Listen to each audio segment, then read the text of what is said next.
Welcome to Human Potential at Work, the show where we explore social impact, inclusion, and empowerment of everyone, including persons with disabilities. Get ready to be inspired, hear success stories, and learn tips and principles for bringing out the best in everyone. Hello, everyone. This is Debra, and you're watching or listening to Human Potential at Work. Today, I have Kirk Adams, the CEO of the American Foundation for the Blind. Hello. He is joining me, and we are at CSUN, and so we're in a private room, and we're going to have a conversation about what Kirk does. And for those of you that might not know about AFB, we want to make sure that you understand what they're doing and how much value that they can offer to corporations that are looking to make sure they're fully inclusive. So as a reminder, I'm the CEO of Real Global Communications, and we're committed to full inclusion for everyone, including the community of people with disabilities and people that are aging. And we really feel the world works better when we're all participating. So, Kirk, thank you for being on the program today. It's a pleasure. So, Kirk, let's start with telling the audience more about who you are. Sure. As Debra mentioned, my name is Kirk Adams. I became the president and CEO of the American Foundation for the Blind almost 3 years ago. We'll talk more about the organization. Myself personally, I'm a totally blind person. My retinas detached when I was 5 years old. Became totally blind very quickly. At that time, blind kids and deaf kids were not educated with their brothers and sisters and neighbors in the local public school. You were sent to a state school. So I had we lived in the state of Washington. My parents visited the Washington State School for the Blind. And at that time, they were both young teachers. They were not very pleased with the academic activity there. Someone told them the Oregon State School was excellent. They visited, and to their credit, they quit their jobs and moved our family down to Oregon so I could go to the Oregon State School. And I went there for 3 years, first, second, third grade. I learned how to read and write Braille and travel with a cane and type on a typewriter so I could go to public school and type my assignments and my spelling tests. And I started public school in fourth grade. I went on through. I lived in small rural communities in Oregon and Washington. And I was the only blind student in all of my classes after I left the school for the blind. And it was academically successful and got a college scholarship, went to a small liberal arts college, Whitman College in Walla Walla, Washington.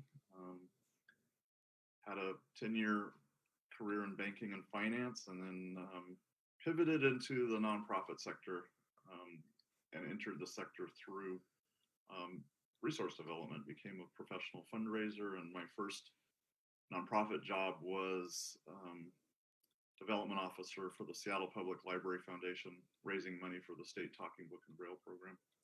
And decided the nonprofit sector was the place for me. Went back to school.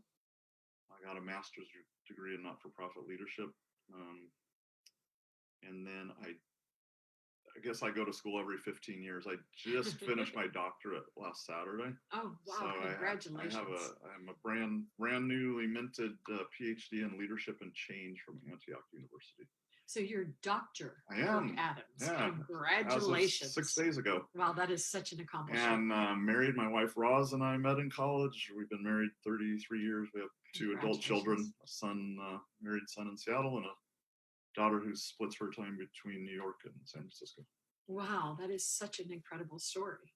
So at 5, you lost your sight, and they didn't assume you were going to be a famous musician, because I hear that story often. Well, at that point, I will tell you that at the school for the people either worked with their hands, caning chairs, tuning pianos, or many people either became teachers or involved in the blindness field as blind people, and kind of the more academically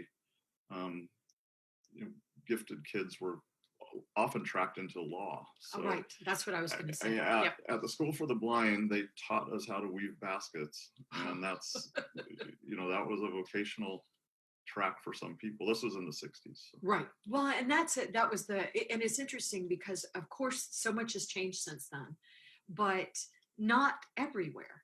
because there's so many countries that are still doing those things, Sure. separating the kids out and stuff. So it's uh, we have come a long way. And I was talking to somebody at breakfast today at CSUN, and they were reminding me of how much we have done, because sometimes you forget because there's still so much more to do.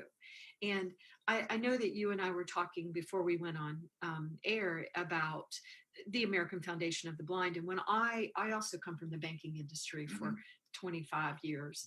And when I joined this industry, really supporting people with disabilities and disability inclusion, um, I, I, I was really surprised at the barriers, and they're just because I had not been aware of so many barriers. It had just not crossed into my consciousness yet, like it is now.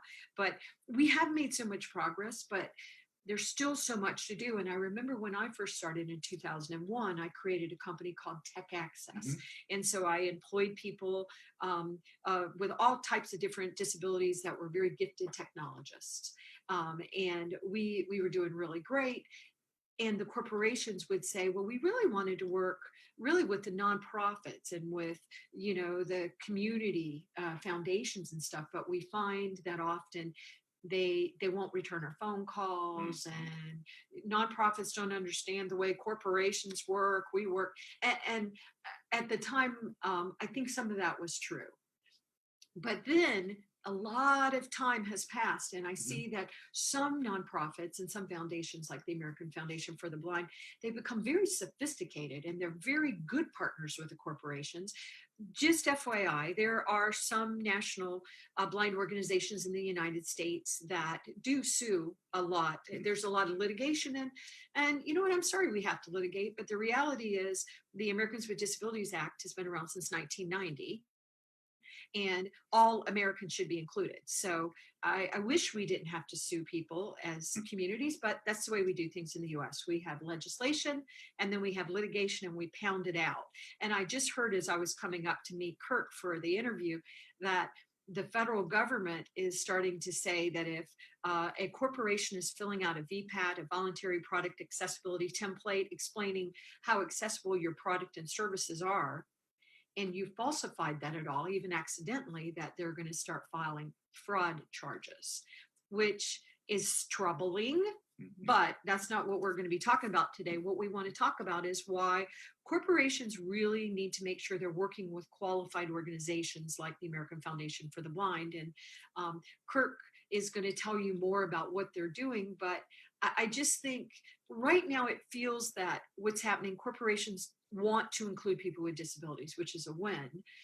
But I still see them not really engaging with the community in the most inclusive way, in the most powerful way. So you look at an organization like the American Foundation for the Blind, and they are here to make sure that corporations are successful because they want to make sure that the people that they're supporting are employed and are working and are, Kirk has a really interesting story. Dr. Kirk Adams has a really interesting story.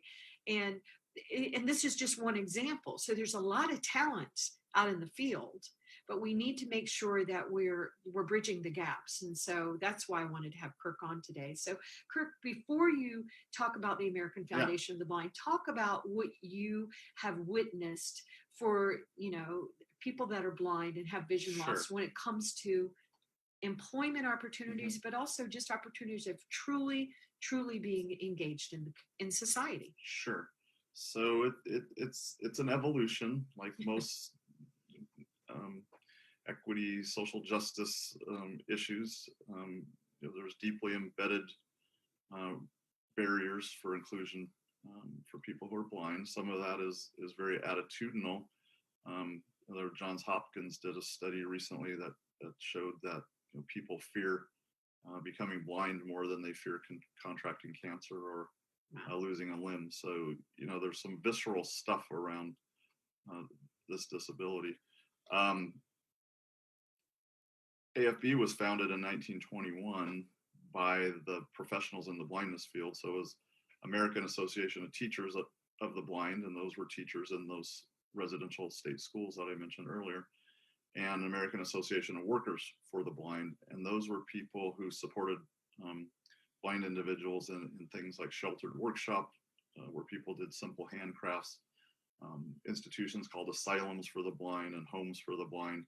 So when we look back at 1921 and the language that was used and the types of opportunities afforded to blind people, which were extremely minimal, and we look at today, we've come a long way, but we'll know we've arrived when the demographics for people who are blind are the same as the general population. So the fact of the matter is that only about 35% of working age blind adults are in the workforce, and in the general population, about 70% of working age general population. So it's about half, 35% versus 70%. A large percentage of blind people who are employed feel they're underemployed. Wage rates are lower than the general population. A third of blind people live in poverty. Home ownership is 1/10 that of the general population. So by whatever measure you use, there's a gap between the outcomes for people who are blind and their sighted brothers and sisters and neighbors. So the way we address that is multi-pronged. Looking at employment in particular, in the 1960s, the prevailing model was the medical model. So if you had a disability, you were considered that you were a broken person, Right. that there was a defect. And by definition, it was assumed that because you were broken, you would not be able to contribute at the same level as a able-bodied person. So the hiring that was done then was charity. So there was Hire the Handicapped campaigns in the 1960s, and that was motivated by charity. Now the thinking is shifting. The medical model is still very, very prevalent, but it's a social model is gaining traction, and that's the right model. And that says that the disability happens when your impairment interacts with your environment. So I'm blind. If I am running a meeting and I have my agenda in Braille and I have my meeting materials in Braille, I'm not in a disabling situation. If you hand me print and I can't read it, then I'm in a disabling situation.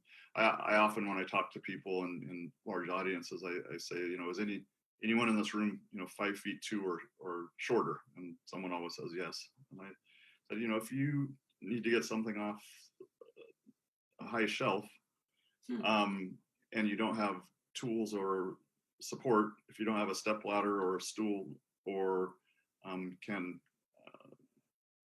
bring in a taller person as a partner to help you, you're in a situation where a physical characteristic of yours is interacting with the built environment and causing you a barrier. So it's just the same with people who are blind. We just need the proper tools and training, and we're all interdependent, so we all need to put support teams together and work with others to get things done.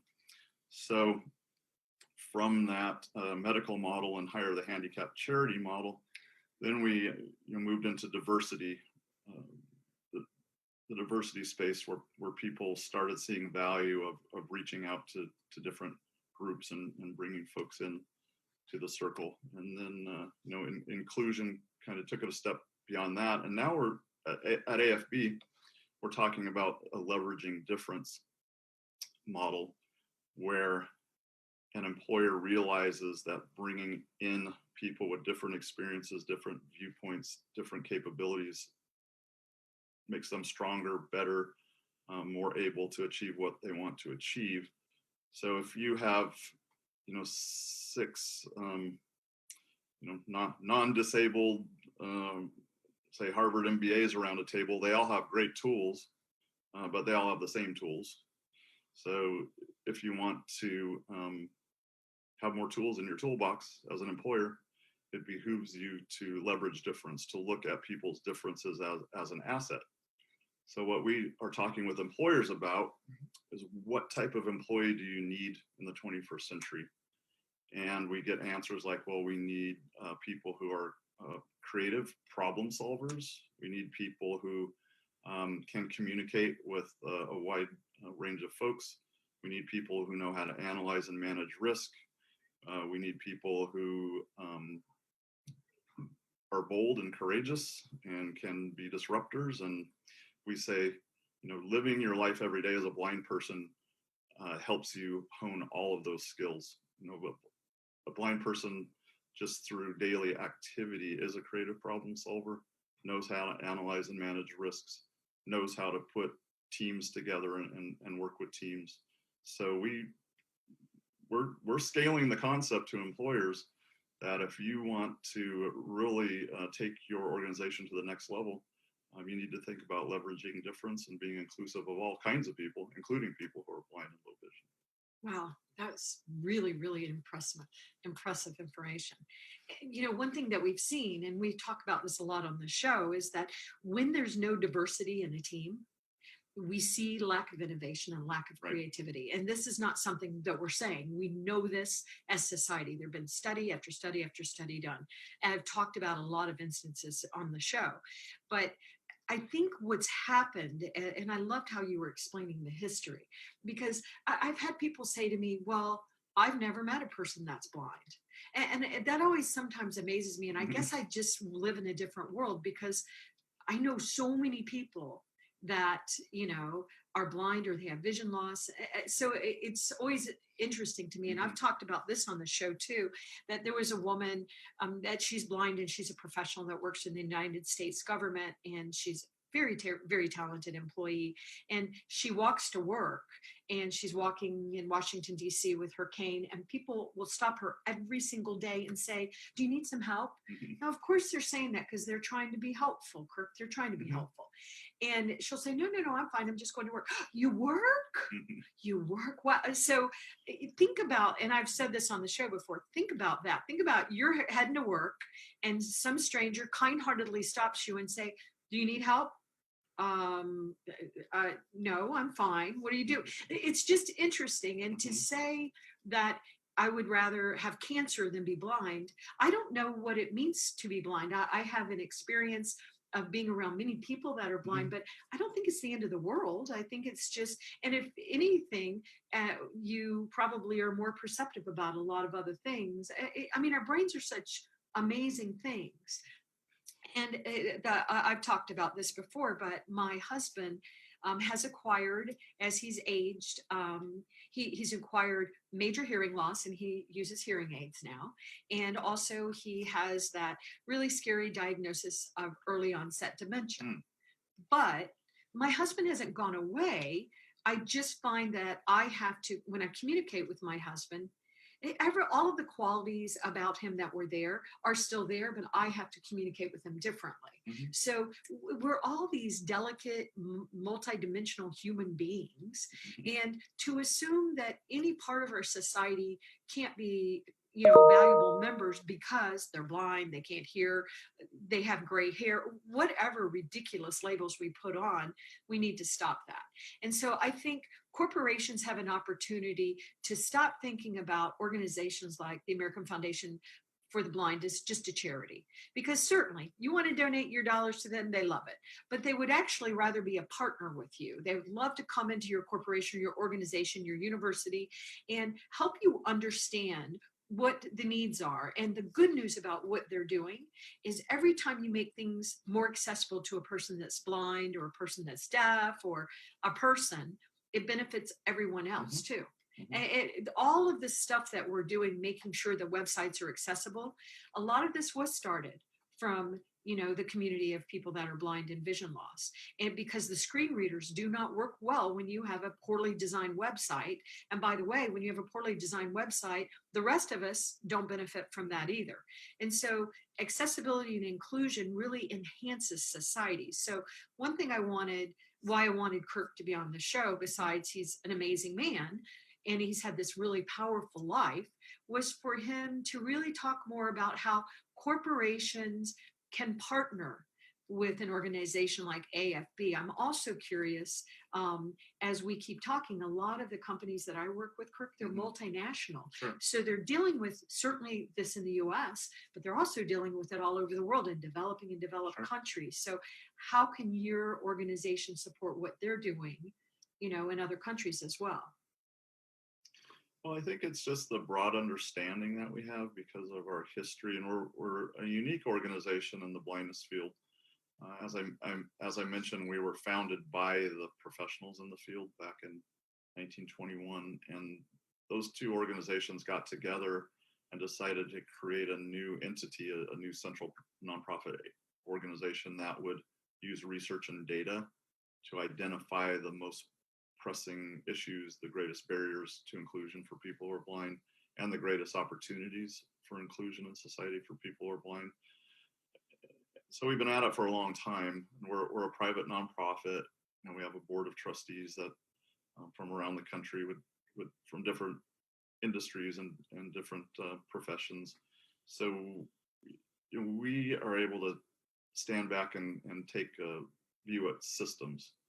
So we know, again, companies who have that leveraging difference approach can be more successful than those who don't. And there was Accenture just released a study with some numbers that the companies who are active in disability inclusion outperform those who don't, financially, bottom line. So that report's out there. But we know the markers. If disability is explicitly included in a company's formal diversity and inclusion statements, it's not just race and gender, but disability is included. That's a marker of success and inclusion. We know that if a company has employee resource groups and supports employees with disabilities working together and working with non-disabled colleagues on inclusion actively in an employee resource group, that's a marker of success. So we know how these things work and how they work well. And drilling down, it's really about corporate culture. So, the most common corporate culture in US corporations is a culture of differentiation, which means there's a set of characteristics that's valued, and the company tends to hire people with those characteristics. And traditionally, it's been highly educated Caucasian males. Right. Has been the set of characteristics that's been most valued, and that'll get you so far. Yeah. But if you move to a culture of integration where you're bringing in folks with additional characteristics, a different set of characteristics, you make your organization stronger and better. And we know this. And the process is to do a systems analysis and look where those barriers are. And it could be your recruiting and application process isn't accessible for people who are blind. It might be that when a blind person enters your space, maybe their productivity tools for their job are accessible, but they're not able to log on and fill out their timesheet online or access the employee bulletin board. So you gotta, we look at the digital environment. We want to make it as barrier-free as possible for everybody. And what Debra mentioned about universal design being good for everyone is just so true. Just a very small example, I was the CEO of the Lighthouse for the Blind in Seattle before I came to AFB, and we had about 250 blind and deafblind employees doing some really interesting work, aerospace manufacturing, being a part of the Boeing supply chain and Northrop Grumman supply chain as an example. And we had 42 deafblind employees, mostly people with Usher syndrome, so retinitis pigmentosa. But anyway, we worked with the Seattle Metro bus system, and one of the things that we worked through the process was to enlarge the numbers on the buses. So that people with low vision, yes, exactly. So anybody over 55 like me can see them? Right. Yeah. So people with low vision, could identify their bus more easily. And they said they got more positive feedback from the community about increasing the size of the numbers on the buses than anything, they can recall doing. Voice technology, AFB was very involved in the 70s and initial engineering for like the first talking bathroom scale and talking blood pressure monitors and that type of thing. And so a lot of the voice technology, Apple is a great example with VoiceOver. They baked that in from the beginning. Now everyone's using voice technology. Yes. Everyone has Alexa and Cortana and Siri, and that stuff all started to make things accessible for people who are blind. And remember, we were told you cannot make touch screens accessible to people that are blind. It's just not even possible. And then, and then they did it. Every blind person has a smartphone in their pocket. Oh, so it is possible if we are motivated to do it. Right.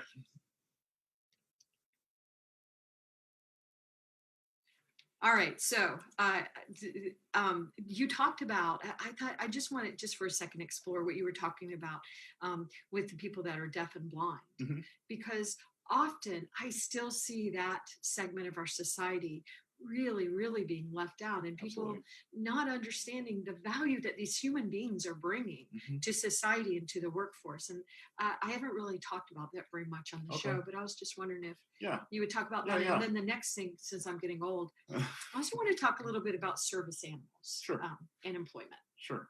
Talk a little bit about deaf blindness. So AFB's most famous employee is Helen Keller. She came to work at AFB in 1924 and worked as an executive at AFB until she passed away in 1968. We're proud stewards of her estate. So we have her desk and her typewriter and her manuscripts and her correspondence, and it's just a treasure. I had the privilege of, as I mentioned before, working with a large number of deaf blind individuals, and Seattle in particular has a very vibrant deafblind community. And people who are deafblind typically, generalizing, identify as deaf culturally, deafblind culturally, and their native language is sign language, American Sign Language, which is not English. It's a separate, intact, linguistically intact language. And I mentioned some not very pleasant numbers around employment of people who are blind, but for people who are deafblind, that's amplified. So 70% of blind individuals aren't in the workforce. Probably 90% of deafblind individuals aren't in the workforce.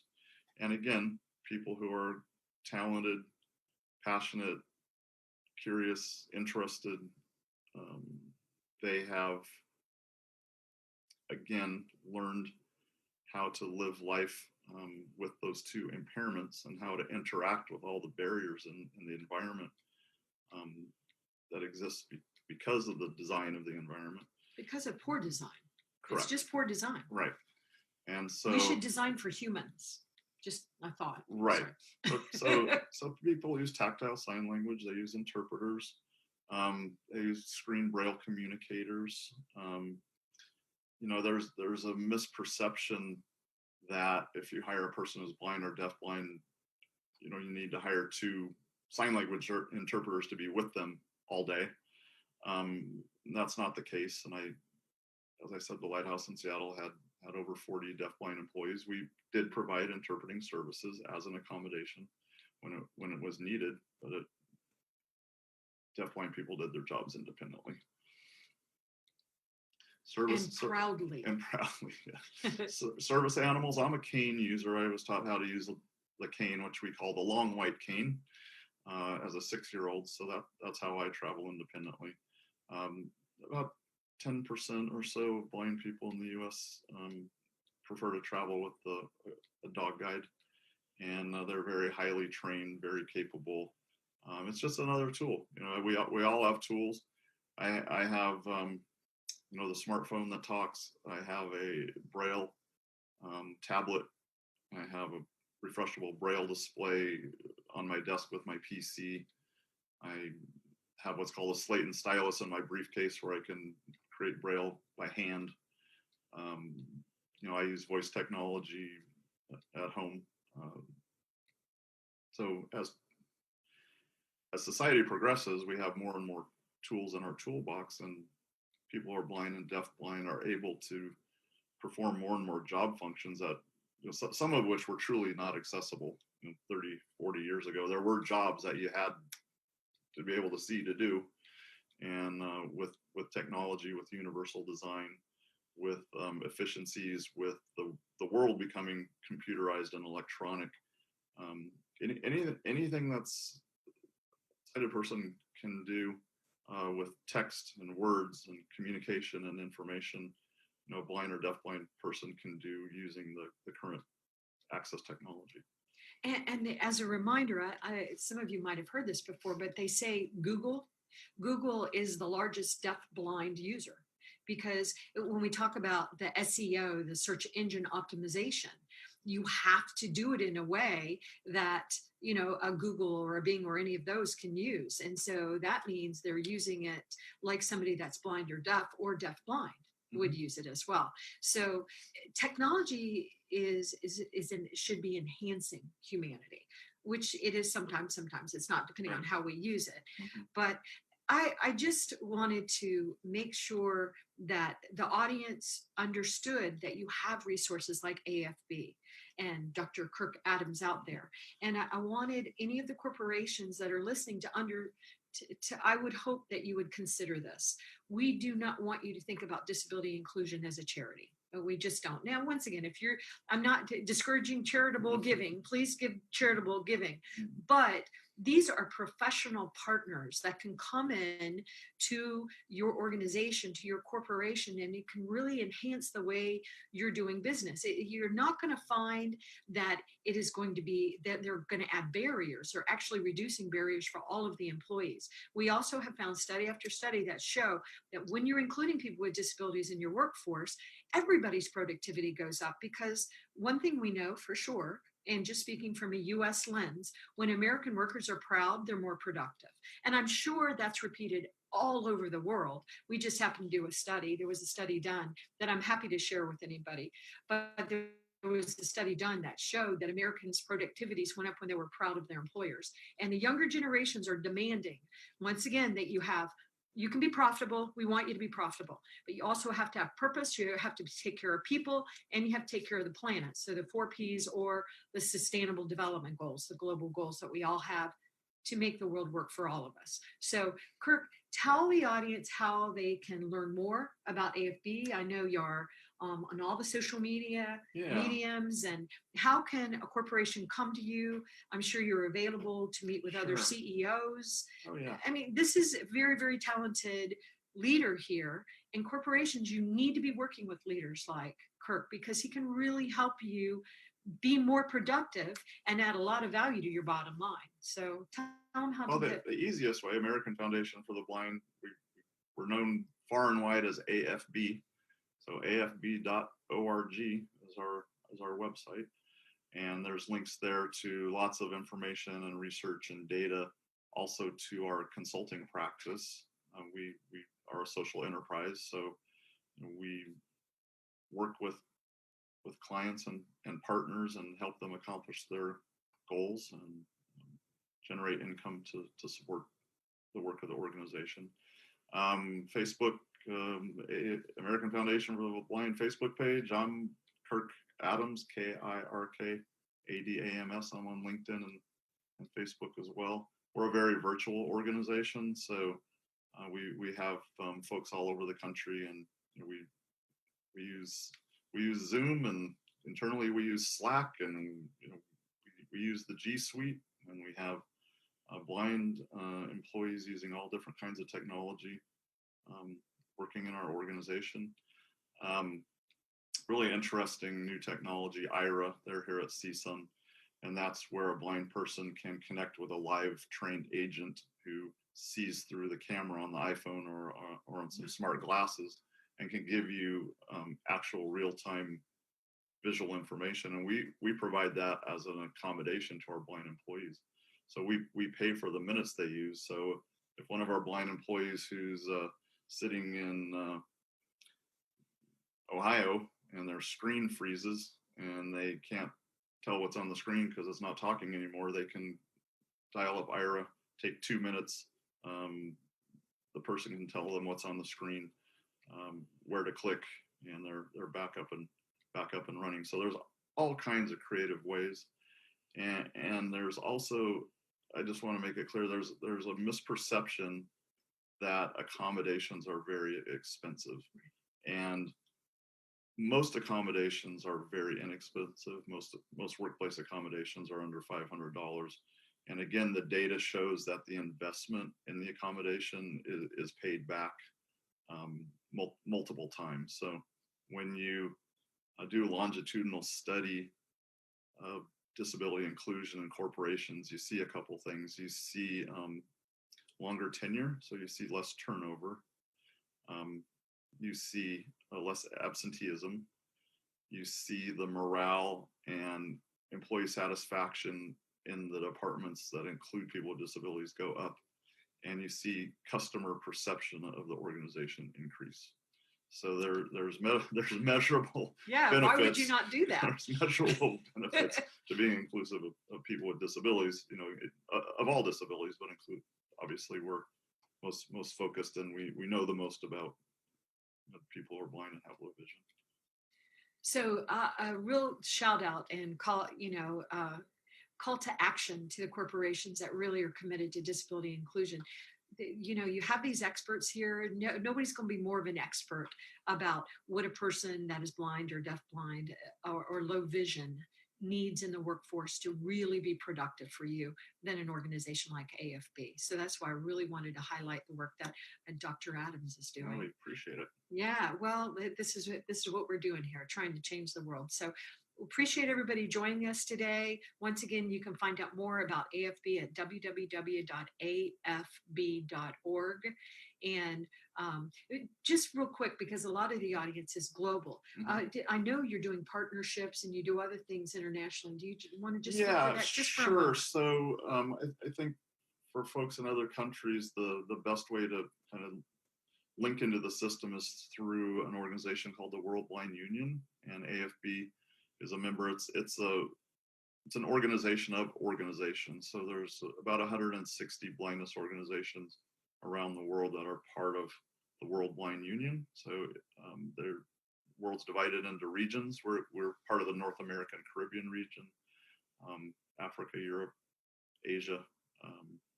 So you could certainly go to the World Blind Union and find the member organizations that are in your region. Or you could go to our website and email me, and I can connect you with the right resource. Right. So once again, if you're a multinational, here's a wonderful resource for you, and they will help you be successful not only in the United States, but make sure you have the right partners in other parts of the world as well. But the reason why I'm taking the time to show the segments lately of the different disability types on the show is because it is a mistake, I think.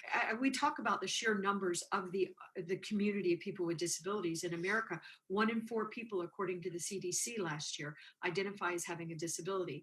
But disabilities is very, very, very diverse. And so it's important to go to the experts in those fields to make sure that you're truly accommodating them instead of always going to a generalist and say, well, to take care of everybody with disabilities, do these 5 things. So that's one reason why I'm trying to highlight the people that I consider the leaders. So, and I just want to keep saying Dr. Adams, because I think that's so cool. So it has a nice ring to it. I know. I love it. So thank you so much for being on the show and for all your wonderful work. And we're hoping you'll come back on and talk to us more in the future. Anytime. Okay. Bye, everyone. Thank you.